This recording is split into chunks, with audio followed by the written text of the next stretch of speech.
Warning: the Fender Pro Junior is not a bedroom amplifier. It is a screaming loud, mid-ranged focused, little blues and rock monster that is best suited for a live band environment. Human hearing was damaged in the making of this video. Do not attempt what you are about to see at home.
Okay, so I guess I will confess that I bought this amp thinking it would be a good home studio amp. I could bring this home, it's nice and small, I can record with it, it'll go great in my studio. But I was super wrong about that. This amp is crazy loud. It is not a bedroom amp. This, like I said in the beginning of the video, this thing will rip your head off. In the video, I kept the volume around 4, which the amp is still pretty clean, especially with low output pickups like on that Gretsch. It's still pretty clean at 4, but it's super loud. I used a Wampler rewired distortion for the lead tones on the solo of that song. And obviously in a band situation, I wouldn't play facing my amp like that.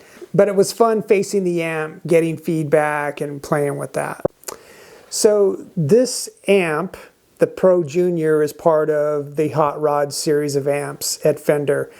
But I don't think it's like those amps. Those amps, to me, like the DeVille and the Hot Rod Deluxe and even the Blues Junior, those are like traditional Fender clean type amps with bad distortion. This thing is more like a Fender Tweed or even like an 18-watt Marshall. It is very mid-ranged focused, and it excels at cranking this thing up past 6, getting like an edge of breakup sound all the way up into, tube distortion, and that you can clean up with your volume. This thing is great for that, but it's super loud. You could play with the band with this amp. Not clean necessarily, but this thing is loud enough to hang with a band. This amp is not only the best of the Hot Rod series, which are really just cheap tube amps. I think this is one of Fender's greatest amps of all time. Yeah, it's a cheap tube amp, and I don't know how robust it is. It's a circuit board amp, but I haven't had any problems with it. It is great, and it sounds fantastic. I would take this amp over a lot of different Fender amps. I've had Champs in the past, which I never really liked Champs. Those amps, especially with the small speaker and the small cab, those amps don't sound that great. This thing sounds great. So again, it's a little bit of a bummer that, this isn't really a bedroom amp because it does sound really good. I have used this with my aux box, but I would only do that in my studio, and I would never take an aux box or really any attenuator with, on the road with me with this amp or to a gig. That defeats the purpose of this amp. This amp is a grab and go, maybe a pedal board, this amp, and your guitar, and you're good to go. I wouldn't want to also lug around and have to hook up an attenuator. But it does sound really good with the aux box, with the attenuator in the aux box. It sounds great, actually. But I wouldn't take that. I definitely wouldn't take an aux box to a gig. And, you know, maybe like that little 2 notes attenuator. But again, like, it would be one extra thing I'd have to plug in, and I wouldn't want to do that. This is a good grab-and-go amp. So anyways, I think this is one of the greatest amps of all time, and I'm serious about that. It's a cheap amp.